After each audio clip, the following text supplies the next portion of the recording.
Hi there, Virgos. Welcome to your weekly reading. So let's get into your reading here. I feel like the major focus for the next 7 days deals heavily with cooperation. Okay, I feel like you have somebody in your midst that is a little bit difficult to compromise with and to work with. I see the energy of somebody who is dragging their feet, like they're very slow to act, and I feel in the more extreme sense they could be a little bit lazy, and then in a milder sense they can just take their sweet time. They don't really do things with a lot of urgency, and so I see this image of a polar bear, and it's just sitting in one place, and it's just snacking on the salmons, and it's not really doing much. And I feel like you're nudging the bear. You're like, get going, get moving, do this, do that. And I feel like the person is just taking their sweet time. They don't do things with a big sense of urgency. I feel like things around your home environment could be, not as clean, as orderly, and as organized as you need it to be in order to function. And I feel like this is your office. This can also be your home environment. I feel like somebody's leaving stuff out, dishes, dirty laundry, and they're not really pulling their weight or doing their due diligence to pick up after themselves and to, chip in with the housework. I also feel like there might be a lot of work from your end where the house chores and things like that is neglected. And it's showing up greatly in this card here, the Empress. She rules the home, and she rules like a neat and orderly environment. And this is pretty much, owning your space, claiming your space, and putting things away where they belong. And I feel like you're coming to a head, you're coming into conflict with another person that you might share space with. So if you're co-parenting, you could also be, sharing that space. If you're working with another person and you're sharing an office, or if you're sharing a cubicle, there could be a lot of invasion of your space, noise violation, lack of orderliness, and things like that. And I also feel like you're doing your part to really take care of the home environment here with the Queen of Pentacles, and the other person with the Five of Pentacles, they're not really chipping in. So there's like disputes and arguments about space, about orderliness, about cleanliness in the home front. In your love relationships, what I feel though is there's a need to compromise. Okay, there's a need to kind of like, I see a lot of discussions and talks between you and your partner about big goals and big plans. Where are we going to live? Where are we going to buy property? When are we going to settle down? When are we going to start building a family? So I see you and your partner talking a lot about plans, dreams, aspirations. If you're not in a committed relationship, I see you're getting to know somebody, and you're finding out, about their dreams, their passion, their long-term goals, and about where they're planning to be, what they see themselves doing in about 5 years time, 3 years time.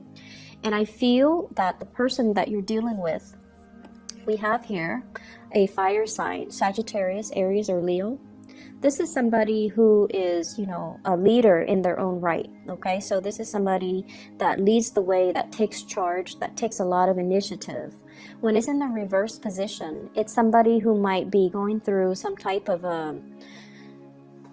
inner conflict, or some type of they're experiencing some type of blockage in their own life, and they're questioning their sense of direction. They're questioning, what are my skills? What am I really good at? What do I really want to do? I see this as somebody who is who has a lot of ideas, and I feel like they initiate or start a lot of things, start a lot of projects, start a lot of get the ball rolling on many things, but they might have difficulties finishing them. So you're dealing with someone who's a little bit scattered, and I feel like unless They take the time to really figure out their strengths, their weaknesses, their passions, and the things that they don't want to do. It's going to be really hard for this person to arrive at a sense of direction when it comes to overall plans and how you fit into their life goals and how you fit as a relationship partner into their life trajectories. And if this is a partner already, I feel like, they're having some type of like a mini crisis where they're still trying to figure out, things in their own lives. They're trying to wrap up one chapter of their lives. They're trying to finish up something. For some of you, this could be the partner dealing with school. For others, it could be they're trying to get out of a divorce, or they're trying to separate themselves from, a situation like an ex, or finalizing some type of a divorce or separation with their ex-partner. And then for others, it's like they're trying to get published, they're trying to get things moving in that direction, just so that they can have that clarity and that certainty in their lives so that they can begin anew. And so I feel like there are a lot of discussions about, how we kind of fit together in each other's future plans. So there's a lot of compromise, there's a lot of discussions, and there's a lot of emphasis on building. Compromise is the key word here. So I definitely feel you've got somebody that you really care about, you want to build with. They want to build with you. They see a lot of potential in you, and they're trying to make things work. For some of you, I also feel like attraction and flirtation in the work environment, and you're trying to keep things very professional, mainly because there are other people around. And I feel like you're being really smart about it because, work for you, you guys are like the workaholics of the zodiac. And so work is always going to be on the front burner for you. And even if you feel like the attraction with a coworker, with the supervisor, with the boss, you're going to keep things, professional either way. But I do see this element about you talking to somebody a lot about projects, a lot about work, a lot about dreams, aspirations in the work environment, what you want to do for the next 3 years, how you're planning to, I hear like professional development. So there are a lot of discussions about that between you and a crush in a work environment as well. I'm also seeing a lot of energies here about family, okay? Healing like family issues, letting go of resentment, and I want to say agreeing to disagree. So like, don't beat a dead horse. If you've had conflict with a family member, I feel for some of you, you could be like a parent, and this can be your children. Or you could be the child, and there might be conflict with the parents.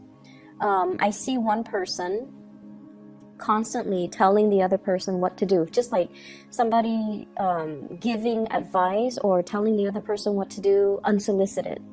And I feel like somebody patronizing another person and treating them like a child and not giving them the freedom to make their own mistakes, and trying to steer them in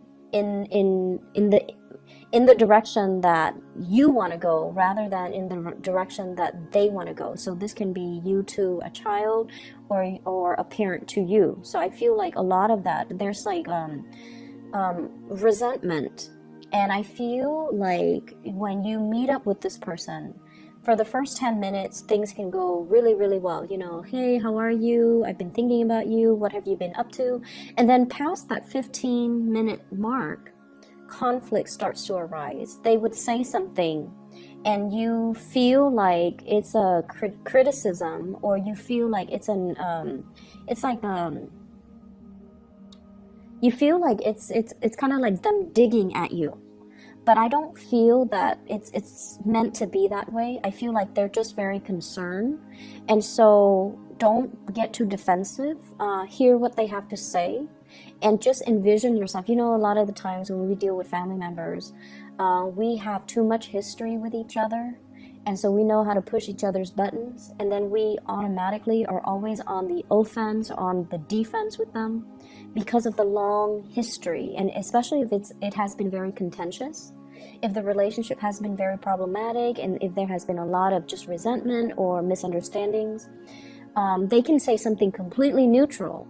And it just comes out, with the tone or the attitude or the demeanor of some past situation that you've experienced with them that left a sour taste in your mouth. So it triggers feelings that might not be positive, but I feel like you want to give this person the benefit of the doubt, and you want to just, approach them with an open hand, that way, and an open heart and an open mind. That way you're not getting defensive or getting riled up over things that are over imagined slights. Okay, so I hope that makes sense.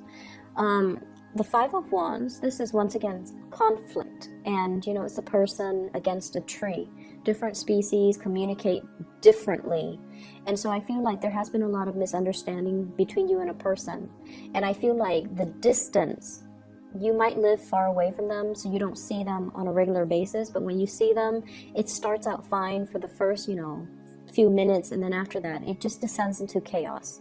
And there's they're trying to make amends. They're trying to do like a peace offering. They're trying to reach out just to communicate with you, just to see what you're up to, because they do care, and they're not looking for a fight. The tree is backing down. Okay, so the person's not really looking for a fight, and so I feel that you should take what they say with a grain of salt, and let your guard down a little bit and don't be defensive. I feel like the distance between the two of you, and I also feel like this might be a family type of a contentious family relationship where you really, really care about each other. And the more you care, the harder it is to be objective, right? And so let your walls down, okay? She's got her mask on. She's listening to her intuition. She's got the sword in front of her, so she's kind of like got her walls up. And so the advice with this card is all about, listening to your higher self. Let go of the imagined slight, let go of the resentment, especially as it relates to, dealing with family members. I'm also seeing as well, this is the next 7 days is all about communication clearing up, okay? So clearing up of old energy, clearing up of communication. You're talking to another person about plans for travel, and it is the holiday season here in the US. So I feel like there are a lot of travel arrangements, a lot of plans being hatched out between people. I'm going to come to see you. When are you available? And I see many of you are taking the time to see parents, which is great. Many of you are taking the time to host family gatherings, even offering up your space so that other people can come into your space. And I feel like in the spirit of opening up your space, opening up your home, opening up your heart, opening up your hands, I feel like it can be very conducive for healing and for, breakthroughs in communication. And especially if you're dealing with somebody that has been very, very difficult to read and difficult to reach, I feel that it's going to work itself out and it's going to be resolved very wonderfully. I'm also sensing here health issues when it comes to, I feel more of like a father figure. So reach out to your parents and, catch up on what they're doing, see if there's anything wrong with them, see if there's anything that they need. I see a lot of people who, if your fathers are still around, there might be, it's like he's craving some attention. He's kind of like, hey, come see me, but he doesn't really want to express it. Okay, so it's like the strong paternal figure that doesn't really like to reveal his emotions and doesn't really talk about his emotions. And when he sees you, he might keep a poker face and he might not be able to express, wow, I'm really glad to see you. So I feel like you might want to, maybe that message applies to a few of you, but it's important that you try to reach out and see if there's anything he needs, if there's anything that you can do. The last thing that I see coming into the picture here, we have here the Page of Coins. And this is a card about learning. So this is the Page of Pentacles. This is a card about acquiring new knowledge, learning, possibly even being in an environment where you're attending a lot of training seminars, where you are coming into contact with people who are really, really knowledgeable in their field, and they're kind of lighting a spark of inspiration from within you. So they're giving you ideas and snippets and inspiration. And I feel like you have somebody in your midst that's very knowledgeable about, you know, whatever they're training you on. I feel a lot of it is about expansion. So it could be like, you know, career development. It could also be like financial planning, taking control of your financial future, how to accumulate more money, how to invest. You're doing some type of a course. You're doing some type of learning, and I feel like whatever you're learning, I see you with a group of people that you really get along with, that you really enjoy their company, and everyone is there to build something, to learn something, and to get something out of it, to make the most of the situation. And with this situation, I feel like whatever you put in is what you're going to get out. So I feel like there are a lot of activities for group work. I also feel like you're going to come away with it, from it, with a lot of knowledge and a lot of skills to help yourself professionally. I also see this element here about being very, very, like stage fright is what I'm getting. Putting on a brave face, even though you might be experiencing stage fright or social anxiety, feeling like people around you have so much to offer and feeling like you might be lacking. This is a typical Virgoan trait, feeling like, you know, you're not good enough, feeling like you don't have enough to offer, feeling like your voice doesn't matter, and feeling like, I don't know, I don't want to say it, I don't want to ask that question. What if people think, you know, I'm being silly? What if people think I'm stupid? What if people laugh at me? So there's a lot of social anxiety. If you're along with a big group of people and you're afraid to speak up, you're afraid to ask questions, don't be. Whatever question that you have, I'm pretty sure other people have the same question. So it just takes one person to break the ice, okay? So I hope the reading has been helpful for you, Virgos. Once again, I am very sorry that I am late with this reading. I hope it resonates, and I'll see you guys in about, next week, next Wednesday. All right, take care.